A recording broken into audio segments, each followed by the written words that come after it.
លោក Elon Reeve Musk កើតនៅថ្ងៃទី28 ខែមិថុនាឆ្នាំ1971ខ្សែជីវិតដែលឆ្លងកាត់ទុក្ខវេទនាជាច្រើនរបស់លោកស្ទើរតែមិនគួរឲ្យជឿថាពីក្មេងលោកធ្លាប់ជាក្មេងដែលមានស្មារតីទន់ខ្សោយនិងជួបបញ្ហាជាច្រើនតាំងពីកុមារភាពមកម្ល៉េះកាលពីក្មេងឪពុកម្ដាយរបស់លោក Elon Musk បានបង្ខំឲ្យលោកធ្វើការវះកាត់ត្រចៀកព្រោះពួកគាត់គិតថាលោកមានជំងឺត្រចៀកថ្លង់ព្រោះរាល់ពេលដែលឪពុកម្ដាយរបស់លោកនិយាយជាមួយលោកម្ដងលោកតែងតែមើលទៅលើដោយមិនចាប់អារម្មណ៍នៅអ្វីដែលពួកគាត់និយាយនោះទេដែលជាហេតុធ្វើឲ្យពួកគាត់គិតថាលោក Elon Musk មានជំងឺថ្លង់ប៉ុន្តែវាមិនមែនដូចជាអ្វីដែលពួកគាត់កំពុងគិតនោះទៅលោក Elon Musk ធ្វើដូចនេះក៏ព្រោះតែលោកគឺជាមនុស្សម្នាក់ដែលមានការស្រមើស្រមៃច្រើននិងគិតច្រើនដែលជាហេតុធ្វើឲ្យលោកមិនសូវជាបានចាប់អារម្មណ៍ខ្ពស់ទៅលើពាក្យសម្ដីដែលឪពុកម្ដាយរបស់លោកបាននិយាយមកកាន់លោកឡើយនៅក្នុងសាលាលោកត្រូវបានពួកក្មេងៗខិលខូចជាច្រើនតែងតែធ្វើបាបជារៀងរាល់ថ្ងៃដែលជាហេតុនាំឲ្យលោកតែងតែនៅតែម្នាក់ឯងមិនហ៊ានលេងជាមួយក្មេងៗដទៃទៀតឡើយនៅខណៈពេលនោះហើយដែលលោកបានយកសៀវភៅមកធ្វើជាមិត្តរបស់លោក Elon Musk គឺជាក្មេងប្រុសម្នាក់ដែលចូលចិត្តសៀវភៅបែបវិទ្យាសាស្ត្រហើយសៀវភៅដែលលោកស្រឡាញ់បំផុតនោះគឺ The Hitchhiker's Guide to the Galaxy ដែលជាសៀវភៅមួយក្បាលដែលបាន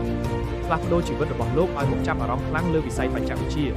មានគ្រាមួយនោះនៅពេលដែលលោកអាយុ10ឆ្នាំឪពុកម្ដាយរបស់លោកបានលែងលះគ្នាដែលជាហេតុធ្វើឲ្យលោករឹតតែមានបញ្ហាផ្លូវចិត្តជាខ្លាំងថែមទៀតហើយនៅអាយុ17ឆ្នាំឪពុកម្ដាយរបស់លោកបានបង្ខំឲ្យលោកចាក់ចេញពីអាហ្វ្រិកខាងត្បូងហើយទៅរស់នៅប្រទេសកាណាដាវិញសិល្បៈនៃការបរាជ័យរបស់លោកបន្ទាប់ពីចំណាយ$100 លានដើម្បីបង្កើត SpaceX ឡើងនៅក្នុងឆ្នាំ2002ក្នុងឆ្នាំ2006យានអវកាសដំបូងរបស់ SpaceX ត្រូវបានបរាជ័យក្នុងការបំផុសដោយដំណើរការបានត្រឹមតែ33វិនាទីតែប៉ុណ្ណោះក៏ផ្ទុះខូចតិចគ្មានសល់នៅឆ្នាំបន្ទាប់ឆ្នាំ2007និងឆ្នាំ2008យានអវកាសទី2និងទី3របស់ SpaceX នៅតែទទួលរងការបរាជ័យដដែលហើយគួរបញ្ជាក់ដែរថាយានអវកាសទី3ដែលបានបរាជ័យវាស្ទើរតែធ្វើឲ្យក្រុមហ៊ុន SpaceX ត្រូវខ្សែទុនដែលគ្រានោះលោក Elon Musk សល់ប្រាក់ត្រឹមតែអាចធ្វើបានយានអវកាសទី4ចុងក្រោយតែប៉ុណ្ណោះនៅថ្ងៃទី28ខែកញ្ញាឆ្នាំ2008គឺជាថ្ងៃដែលយានអវកាសទី4របស់ SpaceX ត្រូវបានបង្ហោះដោយជោគជ័យដែលជាជោគជ័យមួយបានធ្វើឲ្យ SpaceX អាចមានដង្ហើមតក់ឡើងវិញហើយនៅប្រមាណខែបន្ទាប់ពីជោគជ័យយានអវកាសទី4របស់ខ្លួនក្រុមហ៊ុន SpaceX បានចុះកិច្ចសន្យាមួយជាមួយ NASA ដែលមានតម្លៃ$1.6 លានមកដល់ត្រង់នេះអ្វីដែលយើងអាចសិក្សាបានពីភាពបរាជ័យរបស់ SpaceX ដែលបានបរាជ័យស្ទើរតែត្រូវខ្សែធននេះវាជាមេរៀនមួយដែលបានផ្ដល់ឲ្យយើងគ្រប់គ្នានៅសេចក្តីតស៊ូដែលលោក Elon Musk នៅតែព្យាយាមរហូតដល់ដង្ហើមចុងក្រោយដូច្នេះហើយមនុស្សយើងម្នាក់ៗបើកាលណាយើងនៅមានដង្ហើមនោះយើងនៅតែមានឱកាសក្នុងការទទួលបានជោគជ័យជានិច្ចទៅលើអ្វីមួយដែលខ្លួនយើងពិតជាជឿជាក់ថាវានឹងអាចលេចចេញជារូបរាងឬចេញជាលទ្ធផលបានពិតប្រាកដមែនអ្នកត្រូវចាំថាគ្មានភាពជោគជ័យណាមួយដែលមិនបានឆ្លងកាត់នូវភាពបរាជ័យនោះទេព្រោះថាជោគជ័យដែលបុគ្គលល្បីៗបានមកដូចសប្តាហ៍នេះគឺសុទ្ធតែធ្លាប់ហែលឆ្លងកាត់នូវសមុទ្រទុក្ខជាច្រើនហេតុផលនេះក៏ដោយសារថាពួកគាត់តស៊ូរហូតដល់ដង្ហើមចុងក្រោយរបស់ខ្លួនឯងកាលពីលោក Elon Musk នៅអាយុ10ឆ្នាំលោកក៏ធ្លាប់បានបង្កើតកម្មវិធីហ្គេមមួយដែលមានឈ្មោះថា Blasta នៅពេលលោកអាយុ12ឆ្នាំលោកក៏បានលក់កម្មវិធីហ្គេមនោះបាន$500អំឡុងពេលដែលលោករៀននៅមហាវិទ្យាល័យលោកក៏ធ្លាប់បានទទួលប្រាក់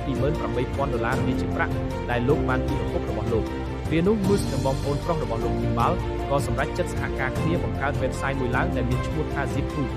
នៅឆ្នាំ1999ពួកគេទាំងពីរបានលក់ Zip2 នោះទៅឲ្យក្រុមហ៊ុនមួយមានឈ្មោះថា Compaq ក្នុងតម្លៃ$307 លានពេលនោះហើយដែលលោក Elon Musk ក៏ទទួលបានប្រាក់$22 លានដែរចំណែករបស់លោកហើយលោកក៏បានប្រើលុយនោះធ្វើជាដើមទុនដើម្បីបង្កើតក្រុមហ៊ុនថ្មីមួយទៀតដែលមានឈ្មោះថា X.com ដែលជាសេវាកម្មធនាគារអនឡាញមួយរយៈក្រោយមក Elon Musk បានធ្វើការសម្រេចចិត្តសហការរួមបញ្ចូលគ្នារវាង X.com និង Rival ដែលត្រូវជាគូប្រជែងរបស់លោកបន្ទាប់ពីការរួមបញ្ចូលគ្នាមកក្រុមហ៊ុនទាំងពីរនោះក៏បានក្លាយទៅជា PayPal ម្ដង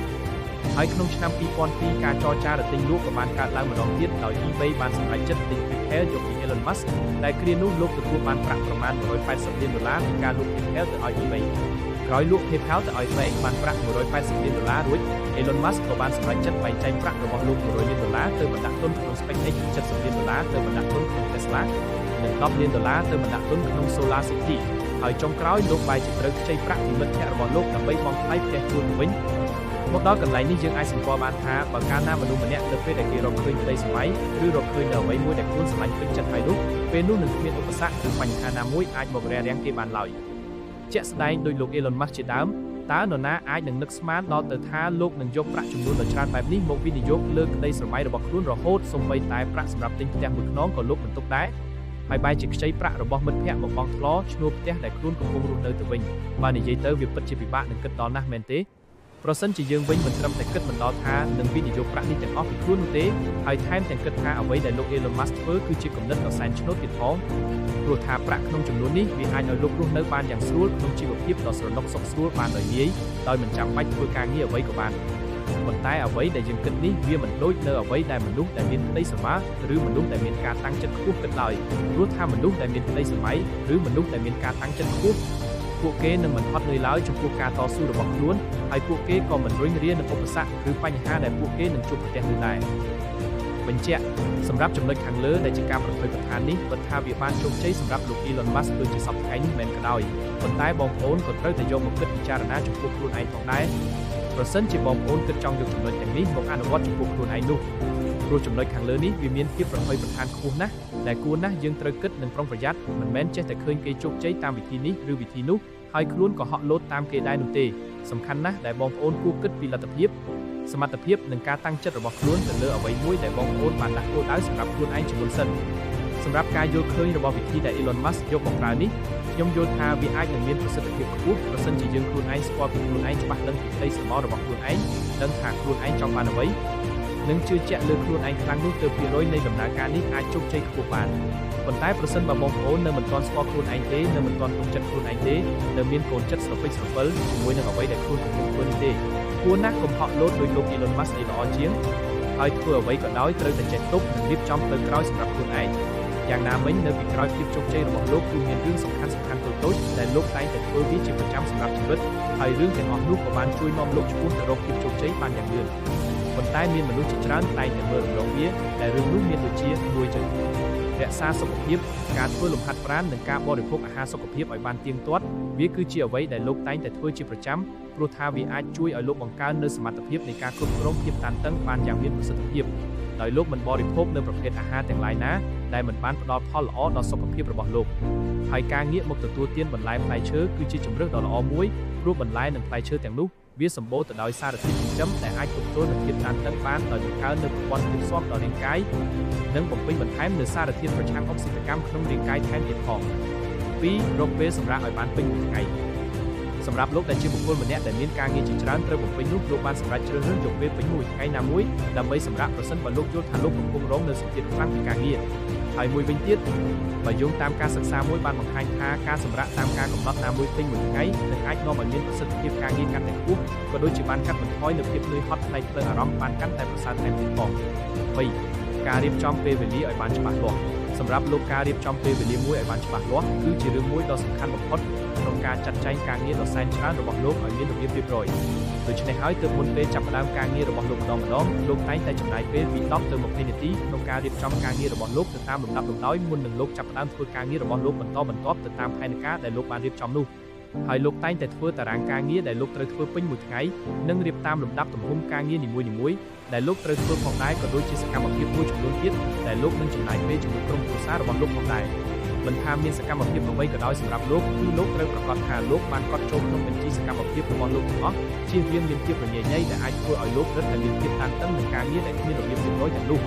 4រៀបចំកិច្ចការសម្រាប់ថ្ងៃស្អែកលោកតែងតែចំណាយពេលប្រហែល10ទៅ20នាទីបន្ទាប់ពីបញ្ចប់ការងាររបស់លោកនៅថ្ងៃនេះហើយលោករៀបចំឯកសារដាក់ផែនការបន្ថែមសម្រាប់ថ្ងៃស្អែកនៅអ្វីដែលជារឿងចាំបាច់នៃផែនការធំរបស់លោកដើម្បីជៀសវាងកុំឲ្យមានភាពស្មុគស្មាញច្រើនហើយសកម្មភាពទាំងនោះហើយដែលធ្វើឲ្យលោកជៀសផុតពីភាពតានតឹងនៃការរៀបចំការងាររបស់លោកនេះឯង5ការផ្លាស់ប្ដូរគំនិតទុនខ្សោយតើអ្នកធ្លាប់សួរខ្លួនឯងដែរឬទេថាតើហេតុអ្វីបានជាអ្នកធ្វើកិច្ចការដែលអ្នកកំពុងតែធ្វើនេះក្នុងចម្លើយរបស់អ្នកប្រកាសជាដើម្បីផលចំណេញឬចង់ដើរតាមក្តីស្រមៃរបស់ខ្លួនហើយមែនទេតែចឹងហើយទើបរាល់កិច្ចការទាំងនោះវាទាមទារឲ្យអ្នកមានឆន្ទៈខ្ពស់និងភាពអត់ធ្មត់ខ្លាំងដើម្បីប្រឈមនឹងបញ្ហាឬឧបសគ្គដែលមករាំងស្ទះដំណើរការនៃកិច្ចការរបស់អ្នកវាជាការផ្លាស់ប្ដូររបស់លោក Elon Musk 6ត្រូវស្គាល់ពីខ្លួនឯងឲ្យច្បាស់អ្នកជំនួយដែលតែងតែទទួលបានភាពជោគជ័យលើមុខជំនួយរបស់ពួកគាត់គឺពួកគាត់តែងតែដឹងពីអ្វីដែលពួកគាត់ពូកែនិងមិនពូកែហើយអ្វីដែលពួកគាត់ចង់បាននិងអ្វីដែលពួកគាត់មិនចង់បានក៏ដូចជាកិច្ចការណាខ្លះដែលគួរផ្ដោតទៅលើនិងកិច្ចការណាខ្លះដែលមិនគួរផ្ដោតទៅលើពេលខ្លះអ្វីដែលអ្នកចូលចិត្តធ្វើនិងភាពពូកែរបស់អ្នកគឺមានលក្ខណៈខុសគ្នាដែលអាចធ្វើឲ្យអ្នកមានភាពពិបាកខ្លាំងក្នុងការរុញខ្លួនឯងឲ្យដើរទៅមុខដោយរលូនប៉ុន្តែក្នុងនោះវាក៏តម្រូវឲ្យអ្នកស្គាល់ពីខ្លួនឯងឲ្យបានច្បាស់ជាមុនផងដែរថាតើខ្លួនឯងស្រឡាញ់អ្វីចូលចិត្តអ្វី ប្រភេទនៃអាជីវកម្មនឹងចង់បានអ្វីធ្វើជោគជ័យក្នុងអាជីវកម្មឬការងារគឺអ្នកត្រូវរកចំណុចប្រសពគ្នានៃអ្វីដែលអ្នកពេញចិត្តនិងស្រឡាញ់ជាមួយនឹងអ្វីដែលអ្នកត្រូវការផងដែរព្រោះធ្វើបែបនេះវានឹងរឹតតែធ្វើឲ្យអ្នកអាចស្វែងរកខ្លួនឯងបានរឹតតែច្បាស់ 7. មានការបដិញ្ញាចិត្តខ្ពស់ក្នុងការបង្កើតអាជីវកម្មឬរត់តាមក្តីស្រមៃរបស់ខ្លួនឯងវាមិនដូចទៅនឹងការងារដែលអ្នកធ្វើឲ្យក្រុមហ៊ុនគេនោះទេវាតម្រូវឲ្យអ្នកប្រឈមនឹងបញ្ហាជាច្រើនឈឺក្បាលជាងមុនទៅទៀតដែលតម្រូវឲ្យអ្នកហ៊ានក្រោកឈរនៅពេលដួលនិងច្បាស់លាស់ក្នុងដំណើរនៃការងាររបស់អ្នកផងដែរដូចនេះហើយអ្នកត្រូវមានការបដិញ្ញាចិត្តខ្ពស់បំផុតក្នុងដំណើរនៃការធ្វើអាជីវកម្មឬរត់តាមក្តីស្រមៃរបស់អ្នកដែលអ្នកកំពុងធ្វើនេះបើទោះបីជាជួបនឹងគ្រោះភ័យយ៉ាងណា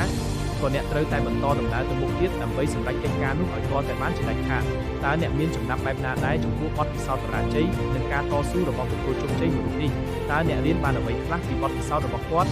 ចំពោះខ្ញុំយល់ឃើញថាបទពិសោធន៍របស់គាត់គឺជាស្ពានមួយសម្រាប់ឲ្យយើងចេះតស៊ូមិនបោះបង់ស្រឡាញ់អ្វីដែរខ្លួនធ្វើនិងត្រូវស្គាល់ច្បាស់អំពីខ្លួនឯងទើបយើងអាចទទួលជោគជ័យបានជាចុងក្រោយសូមអរគុណដល់អ្នកទាំងអស់គ្នាដែលបានស្ដាប់នៅវីដេអូដ៏មានតម្លៃមួយនេះសង្ឃឹមថាវីដេអូនឹងអាចធ្វើឲ្យអ្នកទាំងអស់ទទួលបានគំនិតថ្មីៗសម្រាប់ការរស់នៅប្រចាំថ្ងៃសូមកុំភ្លេចជួយចុច Subscribe ម្នាក់មួយផងណាសំណោះសូមអរគុណជួបគ្នានៅវីដេអូក្រោយៗទៀត